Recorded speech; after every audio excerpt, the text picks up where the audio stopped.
Olá, bem-vindos ao Seu Direito, um programa fruto de uma nova parceria da Alep com a ESA OAB Pernambuco. Aqui queremos simplificar temáticas relevantes, essenciais para a nossa cidadania. Assim, trazemos sempre um representante da nossa Assembleia Legislativa e alguém que ajude-nos a compreender um pouquinho mais essa temática. Hoje vamos falar de orçamento.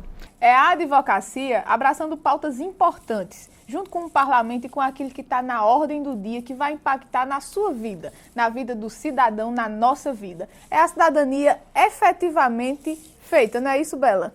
Isso. E para discutir orçamento, ninguém melhor do que o deputado Clodoaldo Magalhães, que é o primeiro secretário da Casa e que domina a temática como ninguém. Mas, deputado, a gente queria um pouquinho que você compartilhasse a sua trajetória. Você é médico de formação, na casa, sua primeira atuação foi ligada à Comissão de Saúde, talvez até aproveitando sua formação, mas rapidamente a questão orçamentária entrou na sua vida e na sua atuação política. Compartilhe conosco um pouquinho disso, por favor. Bom, primeiro eu quero agradecer a vocês, a ESA, por esse formato que está se estabelecendo aqui junto com a parceria com a Assembleia, né? De fazer, junto da Escola do Legislativo e a ESA, esse programa que faz com que a pessoa que está lá, o cidadão que precisa tomar conhecimento sobre as leis, né? Afinal de contas não adianta o parlamentar, né? O parlamento está gerando leis se o povo não tiver consciência, não tiver exercitando o seu direito, né? Lei no papel ela é imorta. Então, obrigado a vocês que estão levando essa mensagem, né? E foi um fruto importante da nossa atuação lá com o presidente Heriberto, estabelecendo esse convênio para que a TV Alep possa divulgar aí esse espaço de formação de cidadania, eu diria que é isso. Nós que agradecemos, deputado. E aí pegar aí esses elogios todos, ou a descrição dessa trajetória de maneira tão elogiosa que você fez, para dizer que o orçamento parece ser algo mais frio, numérico, distante da realidade das pessoas, mas, na verdade, é o dia a dia de tudo que você tem de serviço público. Ele tem que estar ali planejado e tem que estar ali previsto. Então, tudo que vai ser gasto pelos entes da federação, seja no município, seja no estado, seja na União, precisa estar ali previsto, né? Até para que aquela previsão de receita daquilo que vai ser arrecadado no ano seguinte possa estar ali também esquadrinhando as despesas necessárias, prioritárias e discutidas pelos parlamentares, seja a nível municipal, estadual ou federal, no Congresso Nacional. Então, o orçamento, ter presidido a Comissão de Orçamento e Tributação da Assembleia durante 10 anos, né, ter tido essa honra de os parlamentares nos eleger lá presidente da Comissão de Finanças por tanto tempo, me deu um pouco de afinidade ao tema. E sempre indo buscar os recursos necessários, ou brigar pelas emendas parlamentares necessárias, por aquelas rubricas do Executivo que iriam executar ações nas comunidades que a gente representa. Então foi isso que fez com que a gente tivesse ali, ajudando não só os pares, os colegas parlamentares que precisavam fazer esse desejo parlamentar se tornar realidade, né? Ajudar também na execução dessas emendas, no intercâmbio de ação ali com a Secretaria de Planejamento do Estado, né? Que é muito importante o parlamentar colocar a emenda parlamentar e também ir lá monitorar a execução para que a obra, o desejo da comunidade realmente aconteça. Então, todas as pautas de reajuste para funcionalismo público, tudo isso, seja um médico que vai ali atender no PSF que você, cidadão, está sendo assistido, ou a professora, o salário da professora que ensina ao seu filho, tem que estar ali previsto para que a gente, no ano seguinte, quando for arrecadando, o Estado for arrecadando, possa ter já as despesas dentro de uma conta que normalmente, né, via de regra, e deve estar aí zerada, despesa igual a receita. Eu digo via de regra porque tem os superávites que acontecem, ou seja, quando o Estado arrecada mais do que as receitas as despesas que estavam previstas, e também o inverso. A gente está vivendo um momento de déficit orçamentário constante por conta da crise econômica que a gente está aí em curso. Deputado, e tem uma série de questões jurídicas que envolvem o tema orçamento. Eu acredito que é meio que um binômio jurídico-político, que a gente cumpre o princípio da anualidade, tudo isso. Simplificando essa linguagem, como é que se vota um orçamento? O orçamento de 2022, por exemplo, qual é o trâmite dele? Como é que ele chega? Como é que ele se transforma em serviço público? Pois é, a gente tem um passo a passo que é justamente o encaminhamento que o executivo faz para o seu legislativo, ou seja, lá na prefeitura, o prefeito manda tudo aquilo que ele prevê gastar para a Câmara de Vereadores, o governador manda para a Assembleia a previsão daquilo que é uma proposta de lei orçamentária, né? Antes lá, bem antes já, como você colocou, é o ano anterior que você prevê tudo isso. Então, logo no início do segundo semestre, por volta de agosto, né, os executivos mandam para os seus parlamentos essa proposta de lei orçamentária, e aí você vota antes as diretrizes orçamentárias, depois ele manda um projeto específico, que é o do orçamento, de lei orçamentária, e também essa discussão vai se dando até que, a final do exercício, a gente tem aí a votação. Excepcionalmente, você deixa para votar um orçamento no mesmo ano que você vai ter as despesas, como aconteceu esse ano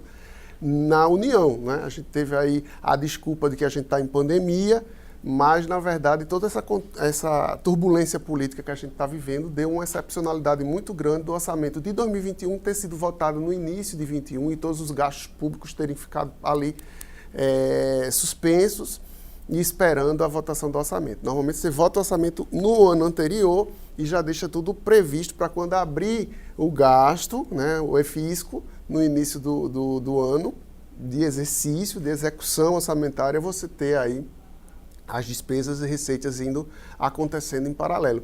Então, é isso, a gente tem isso muito amarrado, né, tanto nas constituições estaduais quanto na Constituição Federal, prevendo todas as datas para a gente ter esse encaminhamento pelo Executivo, a discussão lá na Câmara de Vereadores ou nas Assembleias do Brasil e no Congresso Nacional, Câmara e Senado, que fazem inclusive uma reunião conjunta das duas casas, né, para deliberarem no orçamento da União. Então, é isso, é essa amarração jurídica para deixar tudo muito definido, né?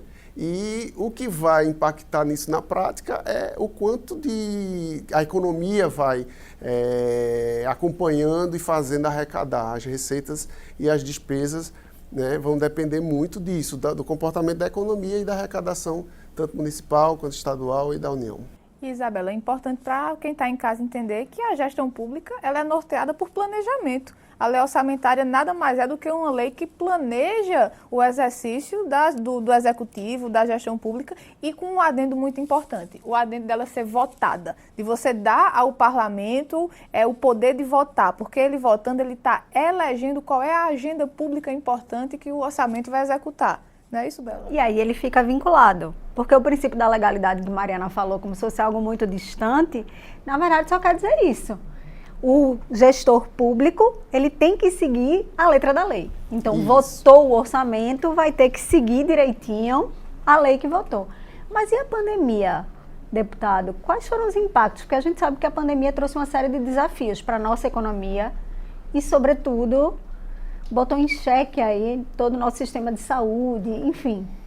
Pois é, desde 2015 a gente já viveu uma crise econômica e aí no final de 2016 a gente teve ali aquela proposta de emenda constitucional que terminou virando uma emenda à Constituição e a emenda 95, né, do final de 2016, que congelou os gastos públicos, o teto dos gastos públicos, e eu acho que desde ali a gente já vem vivendo um arroxo, né, você viver com os mesmos recursos que eram gastos lá atrás, 5 anos atrás, você conseguir manter todos esses serviços de saúde, né, de educação, enfim, os gastos públicos, em especial na área social, congelados, e enfrentar ainda mais uma pandemia que veio agora, 19 e 20, com esses gastos já contingenciados. Então, é um exercício muito delicado, um ajuste fino que precisa acontecer, em especial na área de saúde, que os gastos são enormes e são também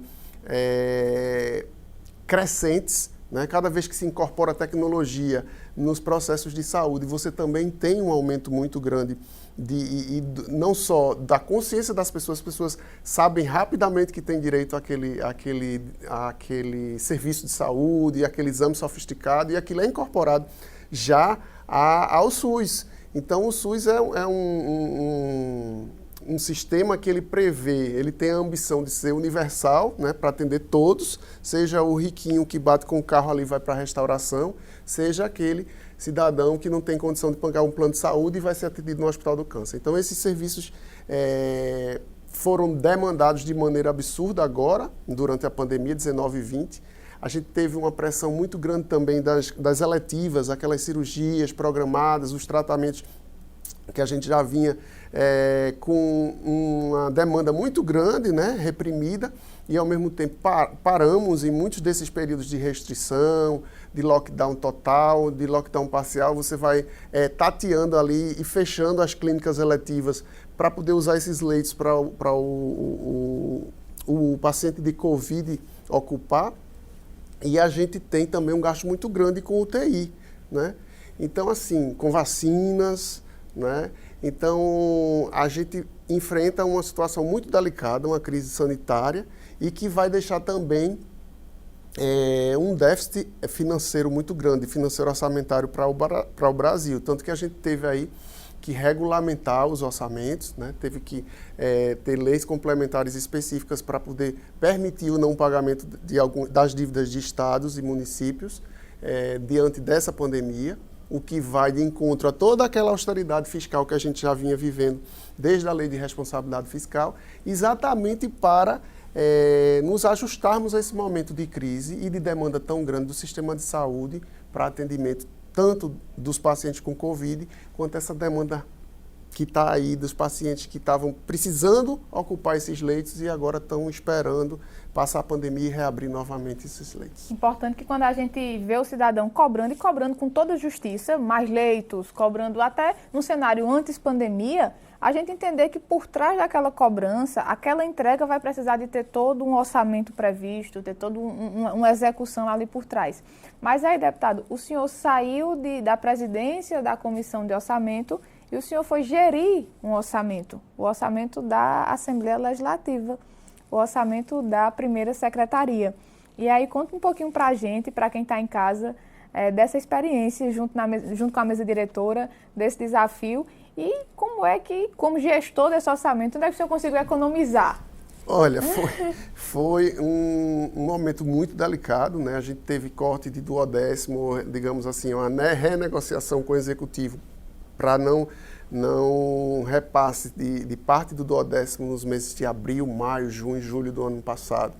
Isso fez com que a gente precisasse também contingenciar muitos contratos na casa de energia elétrica, ar-condicionado, enfim, de todos os contratos de material de expediente, informática, tudo aquilo que era possível, vamos dizer, do custeio da casa diminuir para que a gente se ajustasse àquela receita sem diminuir salários dos servidores e sem diminuir a quantidade de pessoas que estão ali dando esse aparato para que a casa, para que a Assembleia de Pernambuco funcione. Enfim, desde aposentados até os servidores ativos e contratados, tanto efetivos quanto contratados. Então, foi um desafio grande, mas a gente conseguiu contingenciar aí mais de 60 milhões o ano de 2019. Além disso, também os parlamentares se uniram e usando todos os recursos das emendas parlamentares para destinar para o enfrentamento ao Covid, né? E isso deu uma contribuição da Assembleia ao orçamento do Executivo, claro, não do nosso orçamento, mas foi um gesto da Casa praticamente unânime de todos os parlamentares de destinar esses recursos para o enfrentamento à Covid. Então foi um momento diferente de ser primeiro secretário, né? O primeiro biênio, e aí esse segundo biênio que a gente foi reeleito. Também já adentramos aí com mais esse momento de pandemia, uma terceira onda, é o que está se chamando, e mais uma vez a Casa continua trabalhando de maneira remota. É certo que a produtividade aumentou, a quantidade de projetos apresentados pelos parlamentares, porque a quantidade de projetos aprovados também pelos parlamentares tem sido maior, servidores trabalhando remotamente. Claro que um corpo técnico, que é o coração financeiro da Casa, não pode parar, porque tem que processar a folha de pagamento, então isso tem acontecido. mas as reuniões têm sido remotas, tanto da comissão, das comissões, do plenário, e falta o calor do debate das pessoas ali nas arquibancadas. Então, a gente está na esperança de que esse segundo semestre consigamos voltar com essa vacinação aí já avançando para um percentual que abranja boa parte dos nossos servidores. E aí eu tenho a esperança de que essa presença das pessoas lá dentro volte a acontecer e a gente volte aí a partir de agosto, provavelmente, com um misto de atividades remotas e presenciais. Alguns analistas de mercado, eles dizem que as empresas, em geral, jamais vão voltar a funcionar no modelo que funcionavam antes, no presencial. O senhor estava falando nisso e eu fiquei exatamente pensando no impacto que foi a adaptação da casa a todo funcionamento remoto, né? A gente tinha, talvez, tecnologias disponíveis, mas a gente não utilizava. Ninguém era apropriado a Zoom, Cisco, Webex, Meet. Inclusive a gente. Inclusive a gente. E aí, de repente, todos nós migramos para essa realidade. E isso tornou, talvez, desnecessário o uso de alguns espaços físicos tão grandes quanto a gente costumava ter. Na Assembleia, será que esse impacto virá também? E como isso impacta no orçamento? Sem dúvida. Essa lógica, ela trouxe para a gente a visão de que a economicidade é muito grande, né? Você vê a quantidade de passagens aéreas, tudo, enfim, do gasto dos legislativos diminuiu. Então, eu acho que vai se chegar ao meio termo daquilo que é necessário, você ter um parlamento que ouve, que vai às pessoas, que vai circular, né, no território que ele representa, que vai receber as pessoas, mas o misto dessa atividade remota trouxe impacto, sim, de economia, como eu falei aqui, a gente conseguiu economizar ali cerca de 60 milhões no ano passado, então imagine quanto o Congresso Nacional também não economizou, né, em passagens aéreas, e nós também economizamos em passagens aéreas, porque alguns parlamentares precisam se deslocar aqui e usam às vezes passagens aéreas para parlamentares do Araripe, do São Francisco, enfim. Então, essa economia, o contribuinte, ele sente na pele, eu acho que esse debate cai às ruas, e a gente vai ter sim que encontrar esse meio termo, tanto para estar junto das pessoas, né, circulando, recebendo no espaço do centro do poder ali, legislativo, mas também usando esses instrumentos de tecnologia remota, né, tecnologia para fazer com que a gente economize. Eu acho que esse meio termo vai acontecer. Eu acho que agosto já vai ser um exemplo disso. Agosto, setembro, quando a gente voltar, já vai voltar nesse misto de atividades. E aí, a depender de como vai, né, acontecer aí a convivência da sociedade mundial com esse vírus, a gente também aqui em Pernambuco vai acompanhar esse modelo e vai vendo como vai ser possível aglomerar, né? Algumas nações já estão aí fazendo eventos de massa. Passaporte, né? Com a comprovação de vacina, né? Então, eu acho que mais cedo ou mais tarde o nosso parlamento também vai chegar nessa solução, nessa equação de meio termo.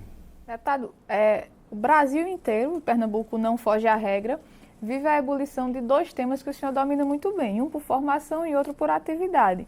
E a gente está se dividindo aqui entre eles dois, que é orçamento e é saúde. Sobre orçamento a gente já falou e estamos esgotando a pauta, mas sobre saúde, como é que o senhor enxerga a saúde brasileira, mas especialmente a de Pernambuco, para o pós-pandemia? Qual é o grande legado que a pandemia vai deixar para o nosso sistema de saúde? Olha, a pandemia deixa aí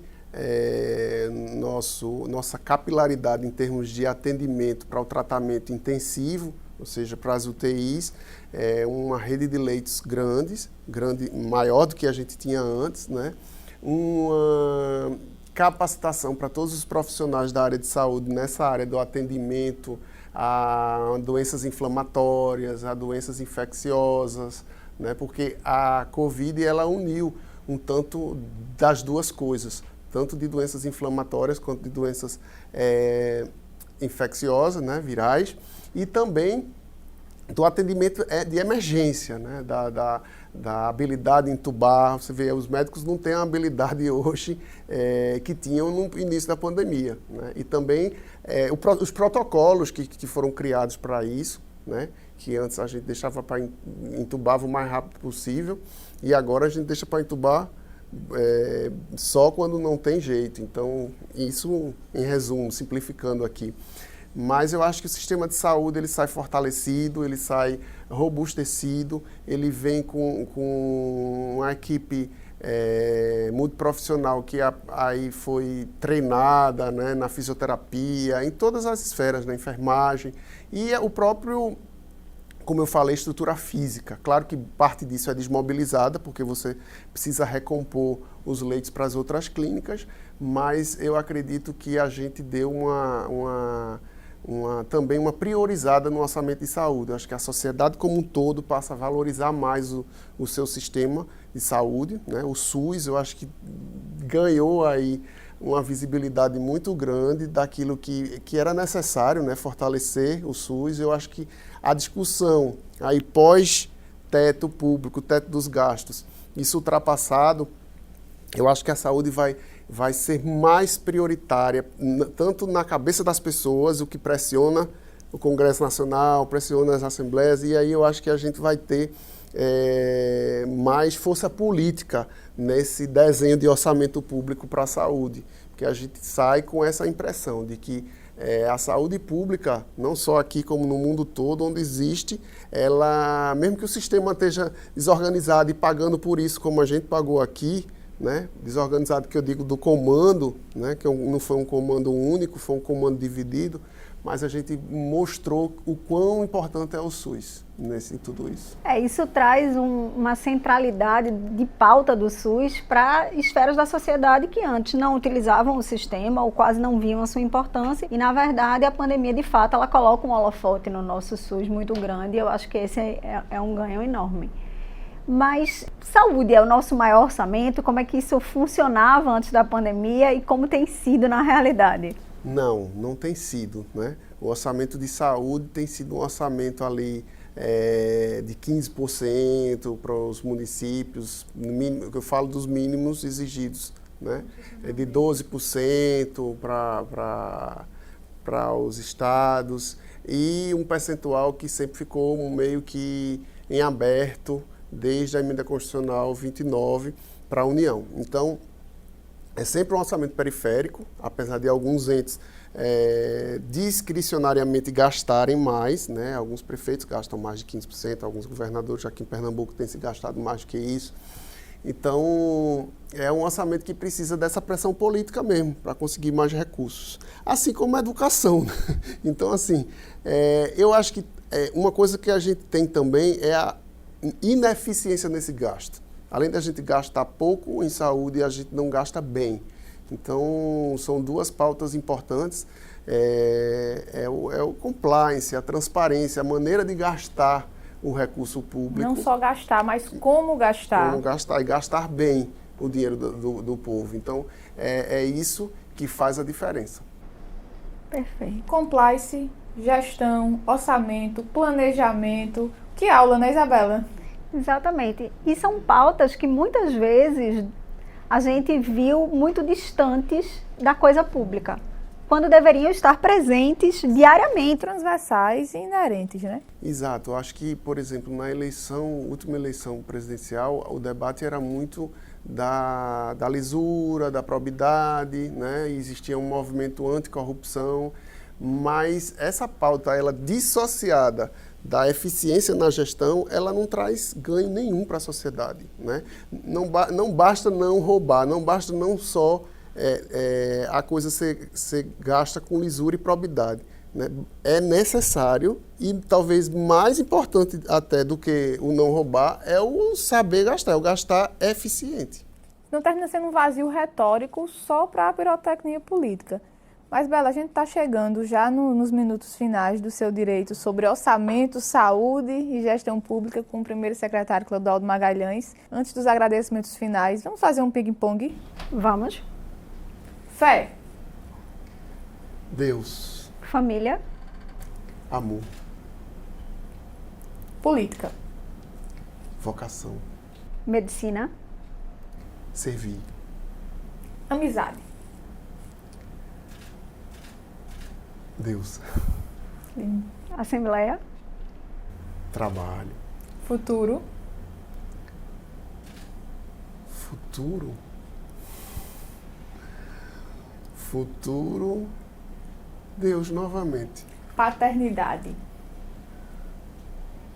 Ápice. Deputado, como é que o cidadão que não entende nada o que é orçamento, rúbrica, legalidade, moralidade, pode efetivamente ser cidadão e acompanhar a atuação da Assembleia, acompanhar o seu parlamentar, acompanhar os gastos públicos de uma maneira eficiente? De que Olha, maneira? eu acho que uma das coisas mais solitárias de se fazer é política quando as pessoas não acompanham, né? A política em si, a essência da política é você ouvir as pessoas, servir as pessoas e buscar a solução para o problema da coletividade. E quando a coletividade não está monitorando, não está acompanhando isso, é algo que deixa você ali no meio de um conjunto de situações que estão aí só trazendo desgosto para as pessoas. Então você joga na vala comum todo mundo e quem está trabalhando não está sendo visto. As pessoas não estão acompanhando. Então, essa pergunta, para mim, é a pergunta que me dá muita alegria de responder. Acompanha a TV Alep, acompanha o site da Assembleia, vai buscar no YouTube, vai acompanhar o passo a passo de em quem você votou, vai estar lá sugerindo, propondo, acompanhando, vendo por onde a pessoa está indo, Instagram, Facebook. Cobrando, porque isso é que faz a diferença. Se você só faz política na hora de votar, você simplesmente não está sendo um cidadão crítico, um cidadão que acompanha, que fiscaliza, que monitora. Então é isso. Respondendo a tua pergunta, é acompanhar de todas as maneiras possíveis nessas redes sociais que hoje todo mundo vai e entra lá. É, né? Fazer o seu direito. Fazer o seu direito valer. Né? Fazer valer o seu direito. Isso exige que a gente tenha uma postura mais ativa do que aquela postura passiva, né, Mariana? E muitas vezes a gente escuta críticas de quem nem está acompanhando, nem presta atenção, não sabe nem quem votou nas últimas eleições. E, na verdade, o seu direito quer quebrar um pouco esse paradigma de exercício passivo da cidadania. Essa aí desse emocionalismo, né? Dessa coisa radicalizada, emocionalizada, de só ir por esse polo ou por esse polo, porque eu odeio esse, então eu vou nesse, e o outro que odeia esse vai nesse. Não, você tem que ir por aquele que tem um equilíbrio e que sabe mostrar como vai fazer, né? Acho que é isso, como vai gastar o dinheiro público. E assim nós agradecemos ao primeiro secretário, deputado Clodoaldo Magalhães, a nossa querida Isabela Lessa, e esse foi o seu direito sobre orçamento, saúde e gestão pública. Fiquem ligados, acompanhem a TV Alep, sempre um novo tema, uma pauta de cidadania e você sabendo qual é o seu direito. Vem com a gente.